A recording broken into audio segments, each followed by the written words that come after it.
hear you, I think. Okay, how's that? I can see you. All right. We've made some progress then already. Are we ready to go, Bob? Yep, it all looks good to me. All right, well, thank you very much. Appreciate the opportunity to share some of Kreg's products with you today, and hopefully share a little bit of knowledge along the way, maybe pick up a couple things that you didn't know about some of these products. What we're really going to focus on today, for the majority of it, is going to be the Kreg adaptive cutting system. You can see here, consists of the Kreg track saw and the Kreg track, and then the ACS 1000. We call it the ACS. That's short for adaptive cutting system. So you'll hear me refer to ACS a lot through this video. That's just an abbreviation. So here we are with the adaptive cutting system, and you know, there's a lot of features and a lot of things on this table. First of all, it's a very the table and saw. It's a very safe alternative to using products similar to a table saw or a miter saw, and yet you can get a lot of the same results that you can get with a table saw and a miter saw. And you'll see me make a variety of cuts today using this, but this is also a very safe tool. The blade is always kept shrouded in the hood here until you actually activate it and then plunge that saw down. So fairly safe from that angle. We've got a lot of features like anti-kickback. We have splinter protection on both sides of the blade. Not necessarily a safety issue, but that's more a cut quality issue. It's just a really accurate system. And so we're going to go through and just kind of do a couple of things here. Before I start a project, I always like to just check my calibration. And to do that, the adaptive cutting system is extremely easy to calibrate. That's one of the things that I really love about it. All I have to do is put my two taller, we call these Versa stops. Most people just call them bench dogs, but we call them Versa stops for this system. I dropped these two in those front holes. So that's the only purpose these two front holes serve, is to help me register this track so that my cutting edge is in perfect alignment with the bench dog pattern that's on the table. And the way I do that is I can loosen the sides on each end and slide that track right up against it and then tighten them back down. Once I know that they're just barely touching those bench dogs and it's tightened down, then I know that my track is calibrated to my table. Second thing I'll do is I will come up here and I'll turn that table down. See how that rotates on hinges? I can adjust that from 1/2 inch all the way up to 2 1/8 inch cut capacity underneath that track. And what I'll do is I'm going to slide this. This is what we call our repetitive stop. And I'm going to take my Versa stop and flip it upside down. And I want to find that very edge of the track. So here I am. I found the edge of my track. And what I want to do at that point is lock that down. Now that I've got that captured, I can adjust my measuring tapes, because those measuring tapes are kind of crucial when it comes to making accurate cuts. So this is just something I always like to do before I start cutting.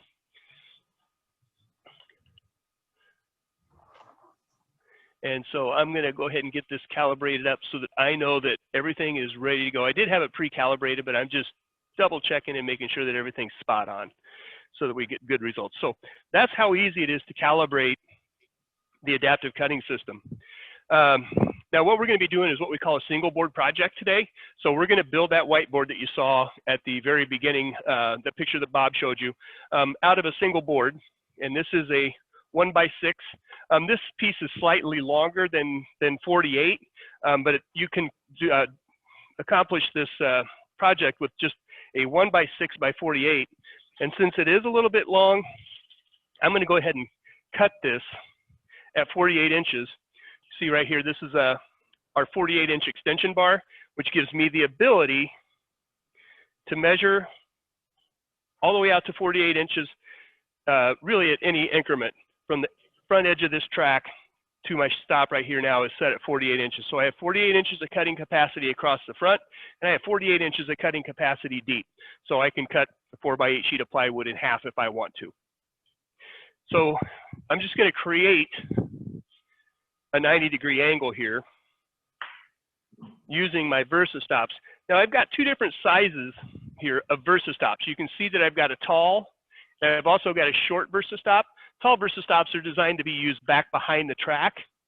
The shorter VersaStops are designed to be used under the track so that I can get support all the way out to the edge of my sheet or edge of my table. Since I set that at 48, I can just slide that back, slide up against my VersaStops, drop my track down.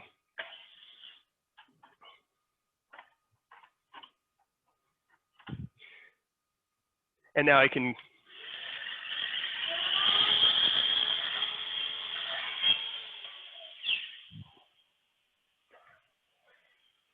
trim that board to 48 inches.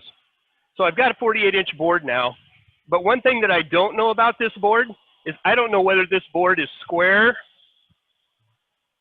or if it's not square. And unfortunately, that's something that you just never know. Depending on where you buy your lumber, it's almost impossible to find a square board from some places. Some other places they come in pretty good. But the nice thing about this system is that I can square up a board or a sheet of plywood, whatever it might be, very quickly. Let's remove my VersaStop here, and I'm going to set it down here at the very end.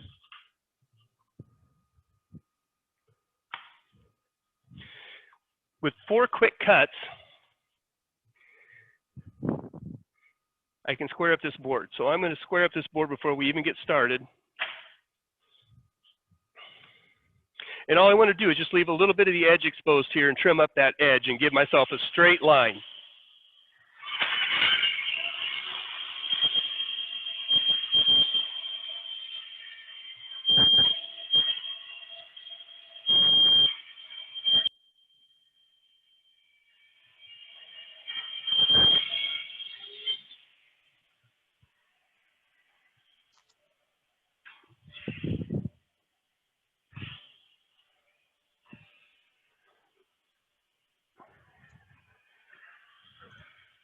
So now that I've given myself a straight edge on this side, I can rotate that and use that to help me square up my 2 ends. So I'm going to put my VersaStop back in here again.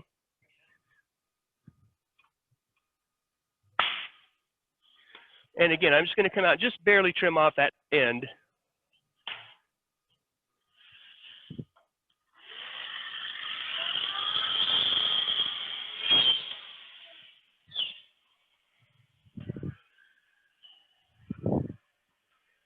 I can flip my board end to end, keeping my trimmed edge up against my VersaStops.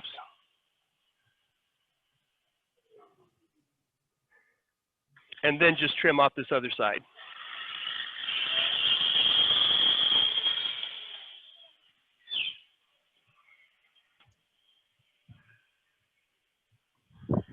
Okay, so now I've got 3 sides, 1, 2, 3, that are already squared up. The last thing I need to do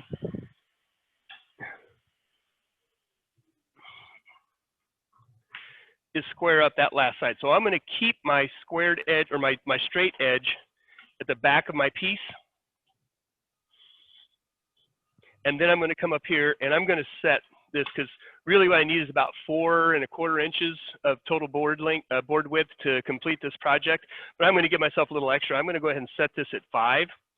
And Dick, you might want to bring the camera over here, because I'm going to show how the repetitive stops work.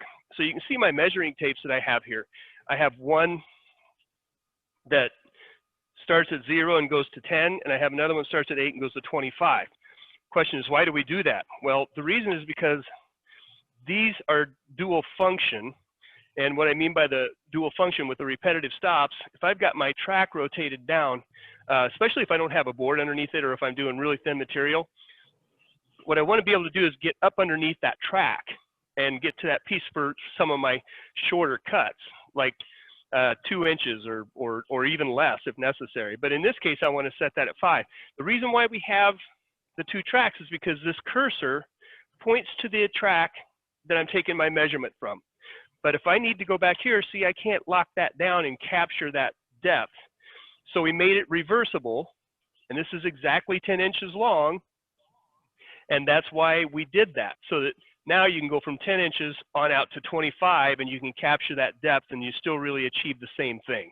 And then, of course, my 48-inch extension bar gives me the ability to go all the way out to 48 inches after I leave the effective area that I can use my repetitive stops.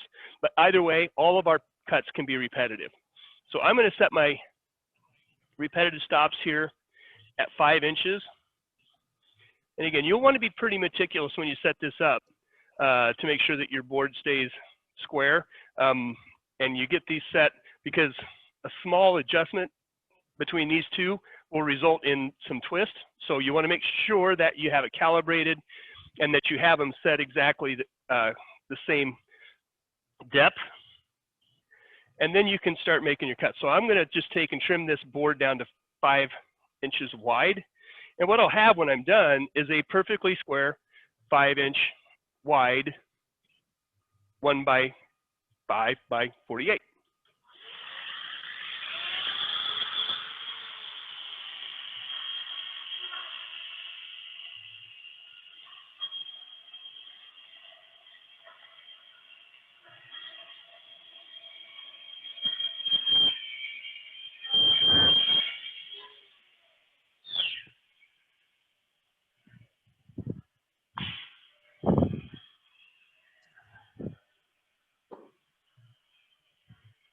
Okay, so there we go. We got nice clean edges, nice clean cuts, and I have a very nice square board.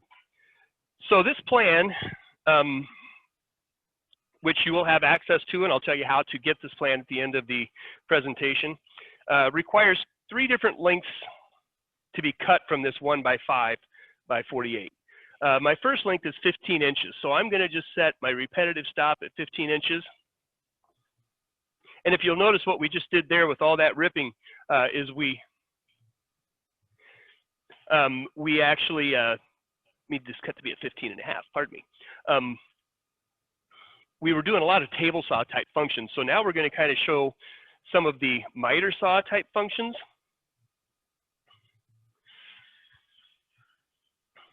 So again, I want to create that 90-degree angle by using my Versa stops. I'd kind of prefer to use all of the available Versa stops when I can to create that right angle. So I've got 3 points of contact here, 4 points actually, and it puts me at perfect 90-degree angle with my track.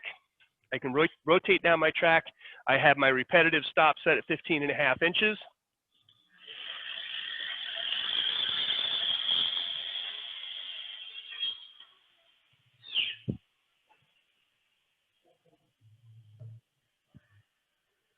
So here's my 15 and a half inch board. Then I need one set at 14.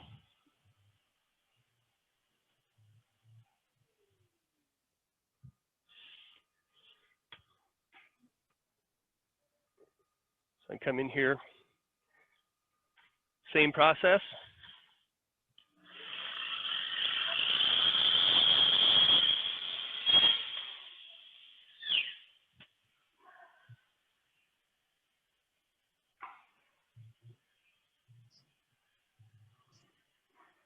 And lastly, I need one at 13.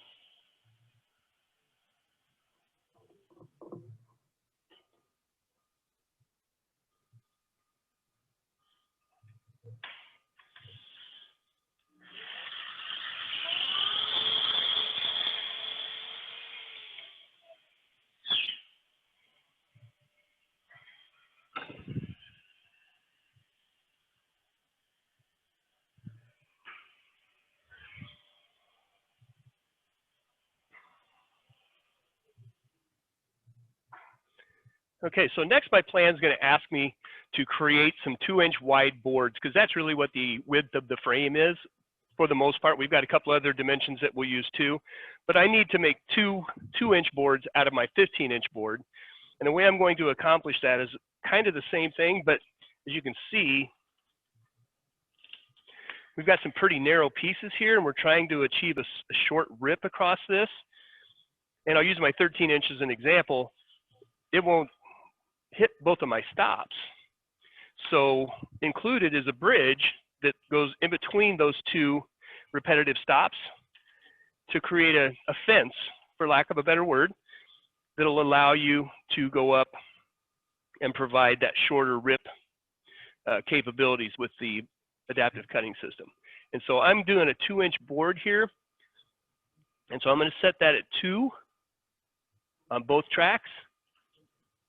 And then one of the things, since this is a really narrow cut and I've got a wide track, if you don't support the back side of that track, what happens is you end up with some beveling action. And there's just nothing really that can do that. It's just the nature of aluminum. And so what we suggest is that you take a piece of the stock that you're using and create something to support that back side. So these are all just some leftover pieces. But I need to do these 15-inch long 2-inch boards. So I've created everything that I need to accomplish that. The last thing that I will do in this situation is move my repetitive stop, and it's still set right there because I want to make sure that I just have something there to keep that in place. Rotate that down.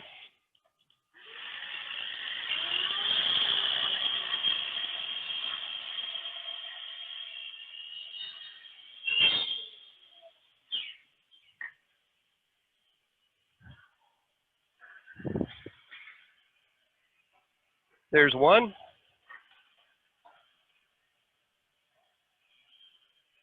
And this will be my second.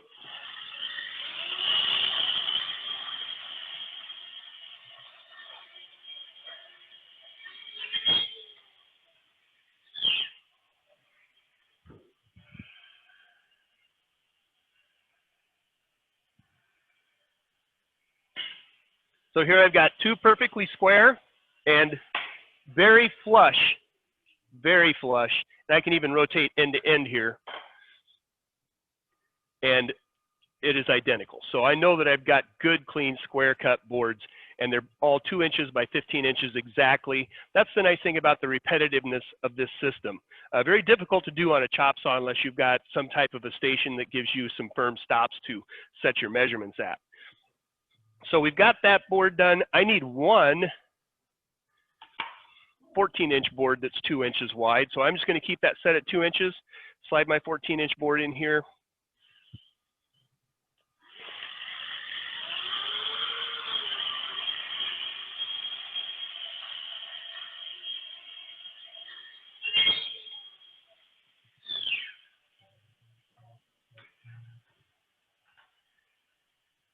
There's my 2-inch by 14-inch board, and then I need one 13-inch cut to 2 inches wide. So I'll slide my 13-inch piece in and make that cut.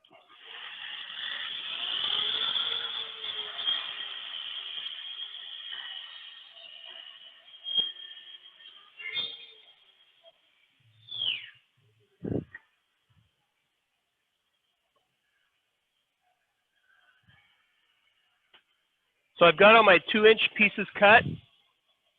Oh. Pardon me for just a moment, a little piece came loose. There we go, tighten that back down. There we go. So my plans tell me that I also need this 13-inch piece, what's left, to cut a 2 1/4 inch piece. And so a 2 1/4 inch wide piece, excuse me, at 13 inches. So I'm going to go ahead and set this at 2 1/4. And now we can make that 2 1/4 inch piece out of my 13-inch board here.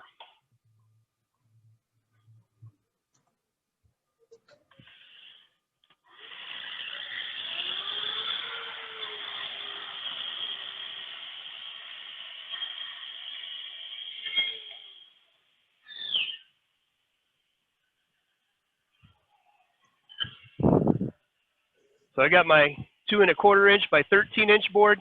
The only thing I have left is I need to do the top of my, or the cap of my whiteboard frame. And to do that, I need to do a 1 1/2 inch piece. Technically, we don't normally recommend that you do anything under 2 inches, and I'll show you why, but you can accomplish it with a few tricks and tips here. I'm going to go ahead and set this at 1 1/2 because that's what we need, is a 1 1/2 inch wide 14-inch board. So I'm going to set this at 1.5, but I'll show you the kind of the thing that happens here is that when I move that stop up this far, I lose the ability to capture that piece on my Versa stop that's underneath the track. Now there's a workaround for that. I'm going to show you how to do it. What we want to do is create a little fence back here and then move this Versa stop over one spot. Now I'm just going to take my 13-inch piece, or any kind of piece of wood that will do. You don't want to extend out underneath your track there and cut your good piece of wood. But what we've done is we've created a backstop now that'll allow me to get that support that I really want and need for this cut. So I got my back of my track supported so I don't get no beveling.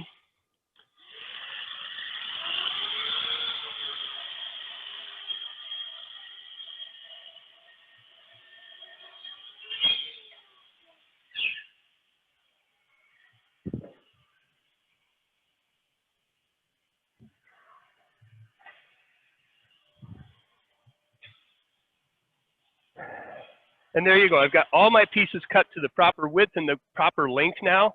The only thing I have left to do is to create my 45-degree angles. I need a total of 4 45-degree cuts on this project. And there's 2 different ways that you can do that with the adaptive cutting system.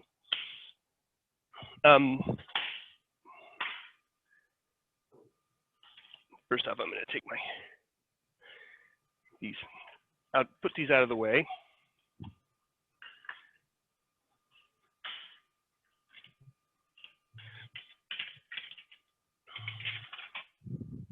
Included with the table, the ACS 1000 or the ACS 3000, either or.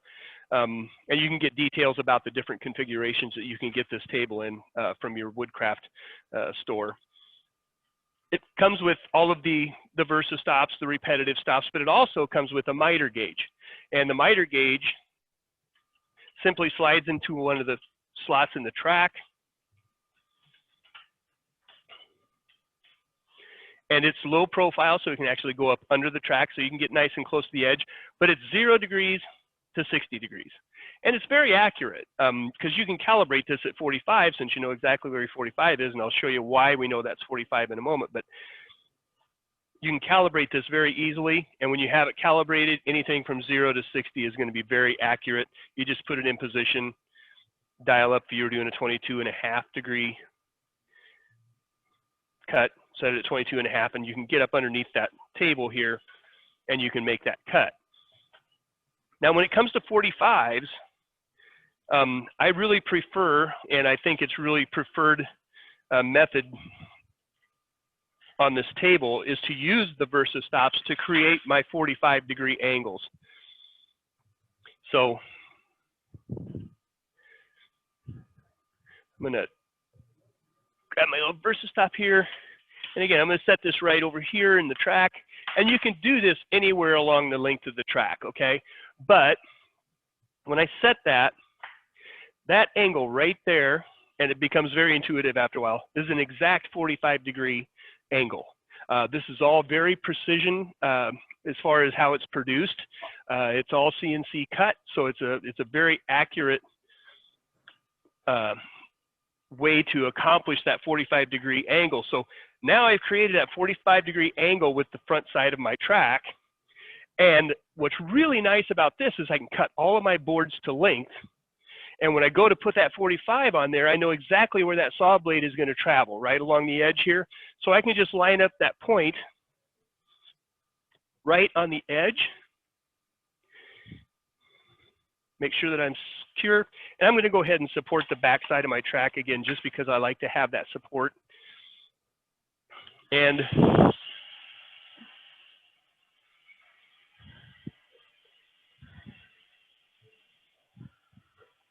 measure twice, cut once.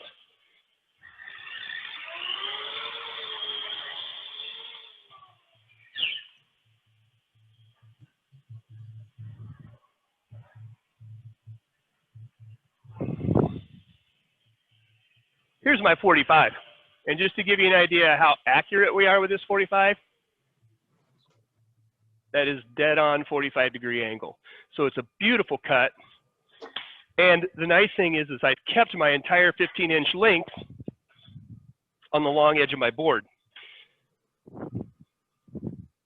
So I've got my first 15 done, 15-inch board. I'm going to go ahead and do my second, following the same process.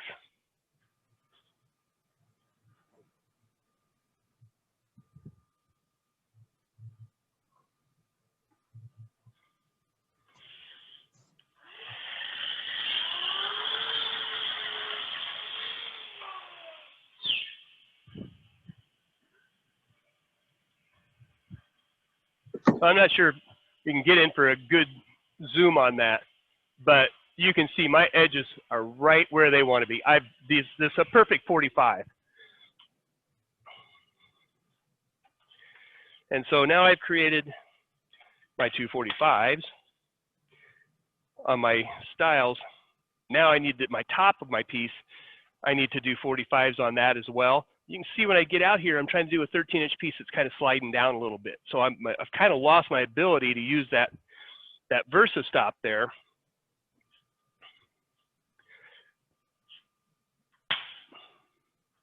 Fortunately, I have one more option for that. I've got another hole back here, so I can use my other low profile Versa stop, go up underneath the track here, and give me now the support that I need to make that cut. Slide right out here. I'm going to line my edge up very carefully.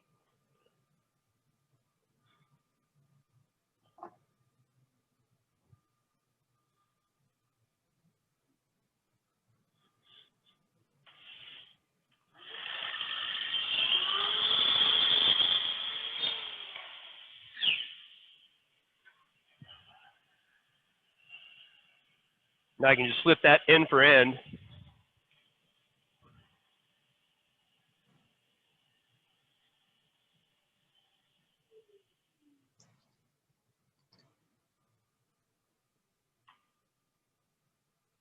Line that up carefully.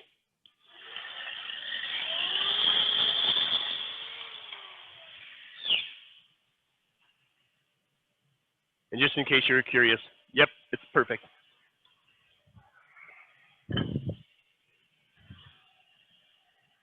And it really is not about what I'm doing, it's really about how accurate this tool can be, the adaptive cutting system. So let's come over here and take a look at what we have now. So we've made all the cuts that we need to assemble this project.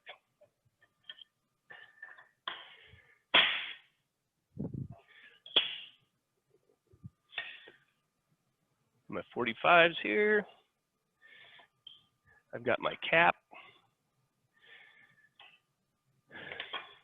I got the bottom, and I've got my skirt down underneath. So one of the things that I do like to do, just so I kind of have orientation on where I'm at with everything, is I'm pocket holing and routing and doing things of that nature. I just want to mark the tops of all these pieces, so I know where I'm at here now.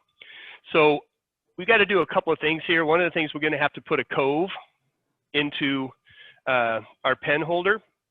And so we have our PRS 1045 over here. This is our precision router table. And oh, there we go. Let me just make sure I have this right so I don't make an incorrect cut. Okay. So PRS 1045 is our top of the line router table. It has a number of very unique features. One of the things is it's a self-squaring fence. And we're the only router table on the market that makes a router table with a self-squaring fence. But the beauty of that is it always squares up with this track. Whenever I lock that down, it just pulls it right into square, and then I can lock down over here, it squares the fence, and then I lock down over here just to make sure that it doesn't move. But that allows me to do things like create measurements instead of you know, moving it, testing it, moving it, testing it. I can actually use this measuring tape because I know that my fence is perfectly square with my router bit. So there's a lot of setup things that you can really do nicely with this. Right now we have that zeroed out, so we know exactly where we need to come back to if we ever move that. But we set everything up ahead of time, set our swing stops up so that we could just really execute this quickly. And so I'm going to go ahead and create that cove.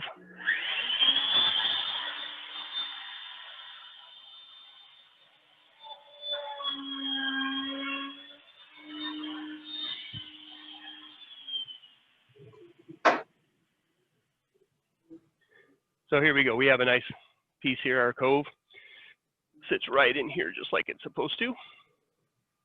Okay, the next thing we need to do is we need to cut a slot in the frame portion of this. And so I'm going to flip these over because I want that slot to be oriented a certain way. And then I can take this on over to my router table and we can get this done. So this is our PRS 2100, which is our benchtop router table. And rather than have to switch bits out in the other piece, we just set up both of them. So this piece is set up here. This one here is set up for our slot cutting bit. And we have that set, I think, about 3/8 of an inch high. And this does not have a self-squaring fence like the PRS, the other tables in PRS 1045. So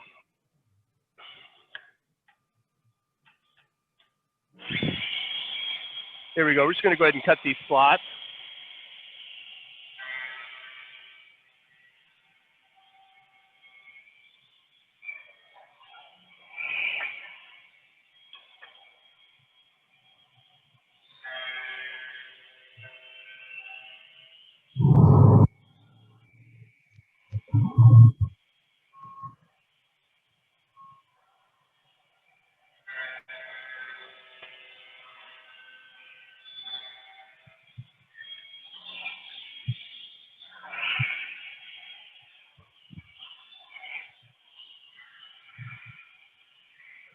And there we go.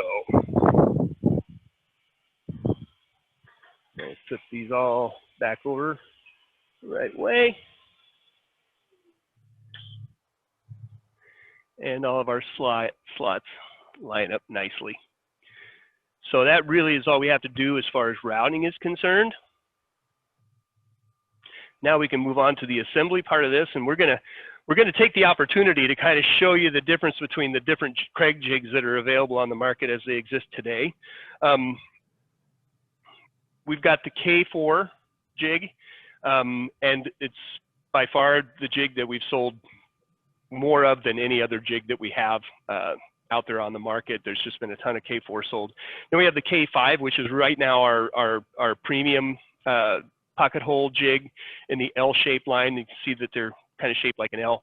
And then we're also going to feature the Foreman, the DB210.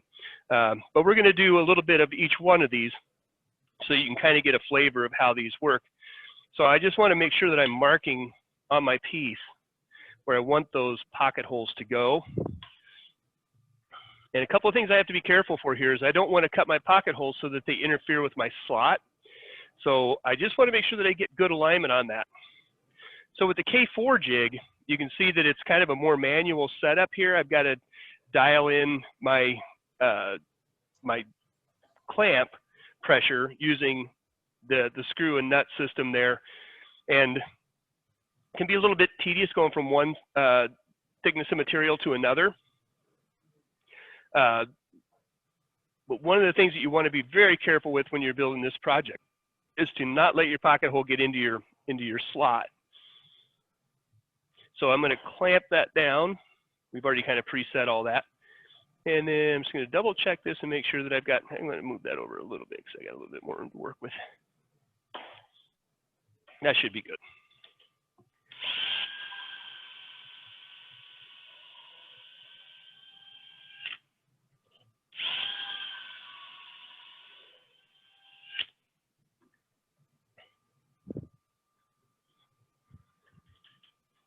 So I stay down in my slot, got nice edge there, flip that over. Okay, now I'm going to do this next one on the K5. And really there's only, three things you have to do. You have to set your drill guide block for the proper depth, and you can see right here we've got markings on here for the proper thickness of wood. And I can adjust that up or down just using this pin here. I can pull that out and slide it up and down. It's a screw post on the other jig, but I want to set that at 3/4 because that's what we're working with today, is 3/4 inch material.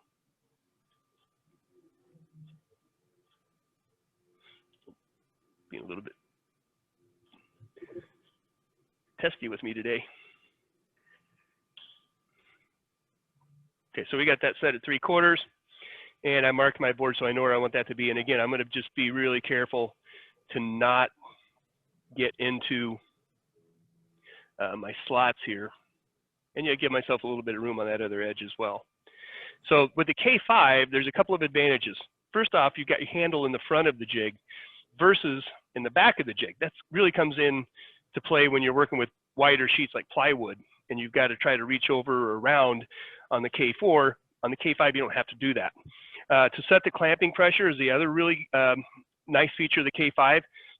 It's more of an automated process. So the way I do that is I put my material in and I pull that clamp forward with the handle in the down position, and I hold it there and lift until I hear 2 or 3 clicks. I'm going to go 3 here today. So I've got that set, and I've got good clamping pressure, and I've got these material support wings that come with the K5 that just make it easier to do longer boards and sheet goods. I do want to move this over a little bit, make sure I get this drilled properly. All right.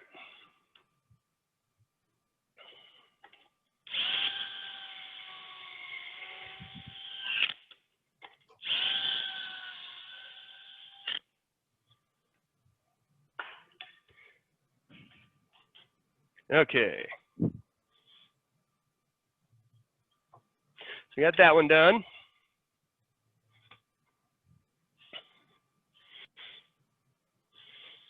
Got our 2 pieces cut, and then I got to do these other pieces. So what I'm going to do is I'm actually going to do these on the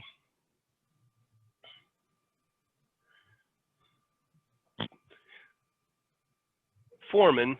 And again, I'm going to mark this, but I have to mark it a different way because I'm cutting from the top on this piece, or on the Foreman. I'm measuring from the top. So go right in here, and I got to do my angles.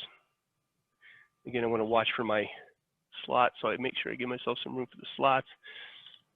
And then I can just bring these on over here to the Foreman. Now the Foreman, everything's pretty much there. Your drill is actually mounted, or your pocket hole machine is located underneath, and as I pull down, you'll see that comes up. I activate it like that. So I'm actually drilling my pocket holes from the bottom, but what's nice is I've got a really nice guide here that will allow me to drill my pocket holes right where I want them. And as you can see on this, I kind of blew out the top. That's okay, because this is actually going to end up with a cap on it, so I'm not too worried about that at this point. So come over and do my other sides.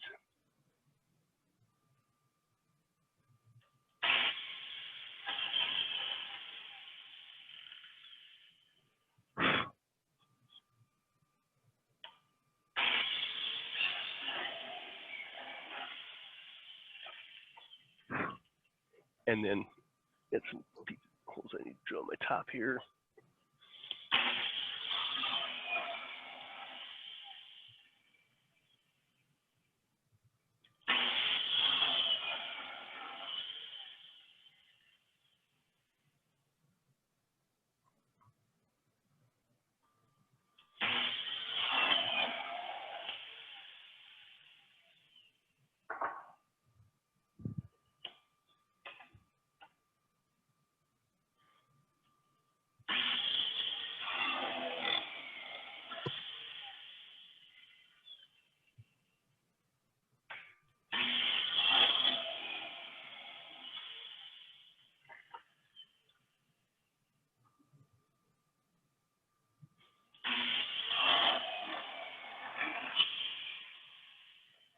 Okay, so I'm going to need to do a little bit of cleanup here because we're going to go ahead and do this assembly.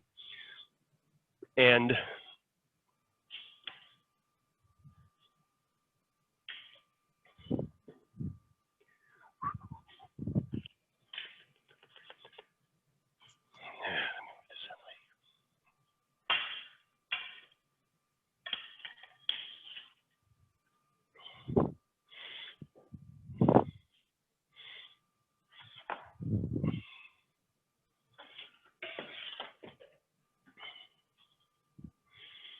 Okay.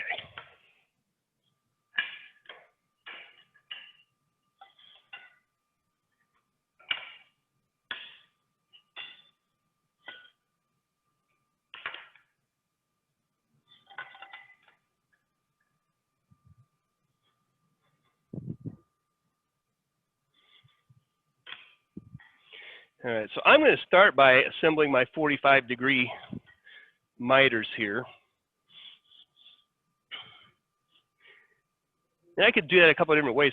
We do make a bench base that works with a bench dog. I could use a bench clamp for this process. And this, just to kind of keep things simple and moving kind of quickly, I'm just going to go ahead and do this using the edge of the table.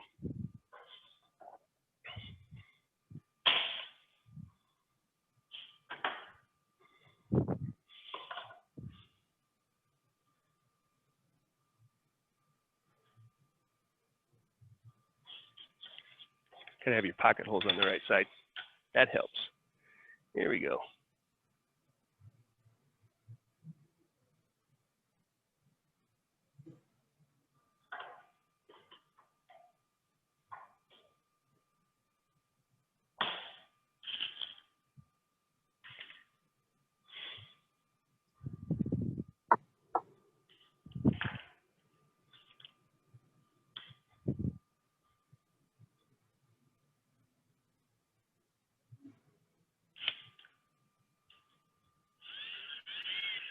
Now with pocket holes, you really don't have to torque those in there. You just want to really get that in there until you start to feel some friction or feel that drill twist in your hand. That's when you really know that you've got your pocket hole seated properly. Okay, so there's part one.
All right, so I'm really happy with the way those miters turned out. All right, the next thing we need to do is we're going to go ahead and attach our cap.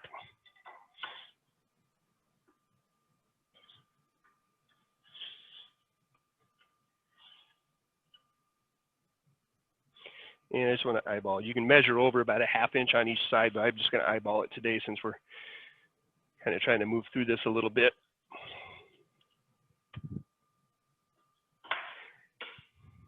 Want to make sure we have plenty of time for questions and answers after we get done here.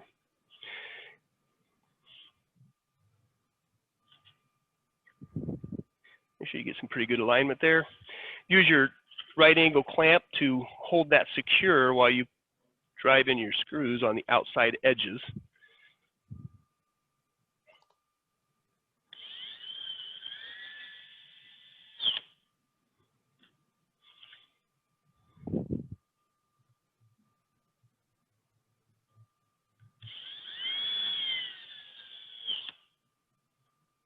And then I can pop that last one out.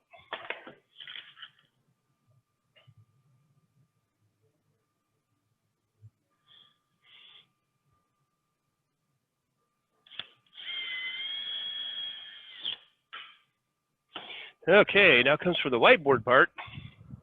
We did pre-cut our whiteboard down so that we don't have to worry about doing that particular part of it. So I'll slide my whiteboard in so that I have it where I want it. And then the next thing I have to do is I have to attach my coved piece here.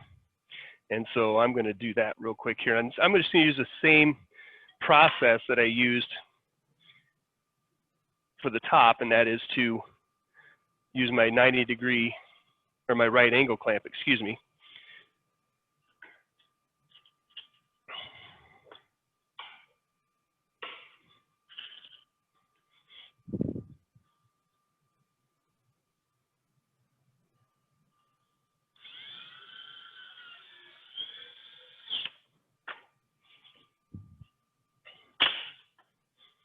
And I can just move that right over here.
There we go. Then the last piece we have to do is our skirt, which this is a little bit tricky, but it's not too awfully horrible.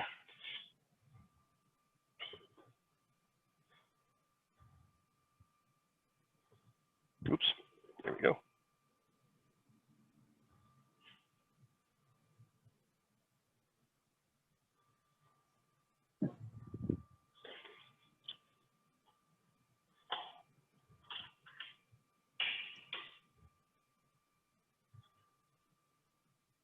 Oops, piece sliding on me here. You know, we made a jig for this very purpose. We could do it, but we can mess with it. But I'm gonna cheat a little bit because we make, oops, pardon the noise. Made a little jig to use for this.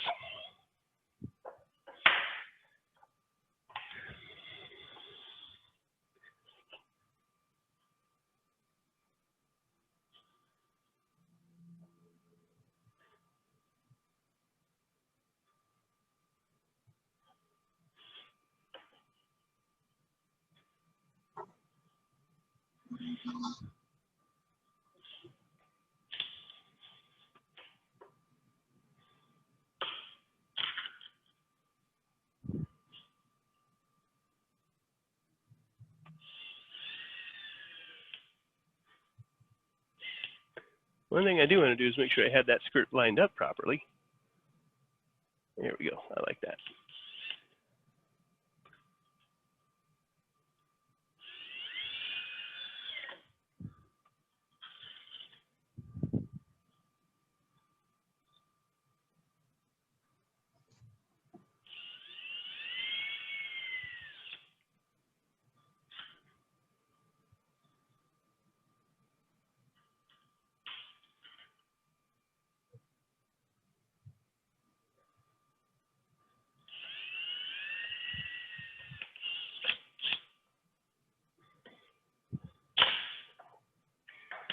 And there we go. Finished product. Let's see, what do we do? Yep, 53 minutes. So that gives you a little bit of an idea of how some of the different products that we, the adaptive cutting system, some of our various jigs, some of our clamps, the Foreman, our router tables. Want to open up the floor right now. Just let you know if you feel that you would like to try this plan at home yourself. You can contact any of the 3 Woodcraft stores in the Colorado area, and I have provided the detailed plans for them right here. I'd like to take a moment to also thank my counterpart here, Dick Lems. He's another one of my cohorts over in the sales area. He's not only doing the camera work today, but he's also the one that drew up these plans to be able to cut this out of a 1x6x48 board. So I want to thank Dick very much for that. So we'll open it up to some questions. Bob, if you had anybody ask any questions, I'll be happy to answer those now. Sure. And we did have one come in. I was laughing, Lance, when I saw that. I thought I need one of those right away. I would write on it, if you finish the roll, put a new one on. That, nothing immediate about that. Anyway, that was great. I had a question came across from Ellen, and she asked, how is the saw not cutting through the table on the ACS? Well, the saw actually has, the question, Dick, was how is the saw not cutting through the table? And the reason is because I can set my plunge depth right here. And so when I figure out the thickness of my wood, which in this case I was doing 3/4, I have it set just below 3/4 because I do want to cut into the table, but not through the table. You can see I've got a little kerf, what we call a kerf line here in this table. That provides splinter free on the bottom. I got splinter free on the top. So yes, you do cut into the table, but you do not cut through the table. And you do that by setting your depth. Yeah. And I remember when I set up our saw here in the store, that's one of the things you do is you cut that little indent as part of the setup. So, well, that was the only question that came in through chat. So what I'm going to do right now is I'm going to allow you to unmute yourself. So if you had any questions, you can go ahead and unmute yourself and directly ask your question to Lance.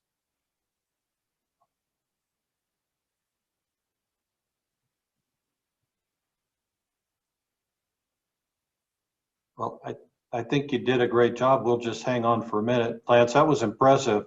A very common question coming into the store is, how do I cut perfect 45-degree angles? So that's pretty impressive. That was way too easy. Yeah. Question came from Gary that says, what is the cost on the saw? On the system or the saw? Well, I think we could probably cover them both. Yeah. You can buy this in 3 different configurations. First off, you can buy the adaptive cutting system, just the track and the saw. If you're interested in a track saw, that is $399. And it's a 62-inch track. You can buy an additional piece of track if you want to go out to 8 feet, because you can use this off the table just as easily as you can use it on the table. In fact, we have some accessories that allow you, again, not have to measure and mark. They actually attach to the track and do the measuring for you. So you can use this track off the table. It's just as simple as taking a couple of large screws out of the side here, and the track comes off. Each piece of track retails for $99.99. So you're looking at what's $299? Excuse me. So $399. Yeah, you're looking at about $450 for 8 feet of track and the saw. Now you can, if you do that and you want to come back later and buy the table as a separate purchase, that's called the ACS 1000. That retails for $499, and it comes with the table, the base, and then all of the accessories that go on the table, the Versa stops, the repetitive stops, your miter gauge, your bridge. And then last but not least, if you want to buy the entire thing, one 62-inch piece of track, the saw, and then the table, that is the ACS 3000, and that retails for $896, I believe, right in that range. $899, $896, I think it's $896. Another question came in through chat. How does the track stay square with the table? Well, Dick we're going to show how that track stays square with the table. You can see here we've got adjustments, and as we showed earlier, when we put these bench dogs in the calibration holes and drop that track down, we can loosen these 2 outside bolts and slide so that we're touching here, and then tighten those down, and then do the same thing at the other end. Once we tighten those down, that track won't move. So it's going to stay in the right position. And then when I'm touching both of these bench dogs, I know that I'm at a perfect 90-degree angle with my bench dog pattern. Does that answer the question? Hopefully. I think so. Okay. We'll give it just another minute. Sure. I do have this in my own shop, and I got to say that I am just amazed. The more I use it, the more I love it. It is really one of those tools that changed my perspective on cutting. It's a really amazing feeling when you take a project and you make all the cuts and you go to put it together and everything's right where it's supposed to go. And so for me, I'm just a really big fan of the product, not only in my sales life, but in my personal life as well, because it's really helped me to become a better woodworker. I can give it another funny endorsement. I have an employee here who owns a competitor's product who you might say was a little bit more expensive. And I had him do a demonstration. So we had a demonstration day last year, and he did something similar to what you did, using all of the products. I forced him to use yours. And he walked away from the demo saying, wow, great product. I really like it. And from Steve, that's a pretty good endorsement. Well, that's fantastic. Well, if anybody does have any questions, they can always reach out to any of the Woodcraft stores that are participating in this today, and they can certainly help you with questions on the adaptive cutting system, pricing, any of those things. And again, like I said, the plan is available out. All you have to do is contact your local Woodcraft store in Colorado, and they will get you a set of the plans. So feel free to do that. And just want to thank you again, Bob, and all of Eric and Ben, all of you guys very much, and Chuck for giving us the opportunity to do this, and Dylan, I guess, in Denver. Thank you so much. Appreciate it. And you have a wonderful day.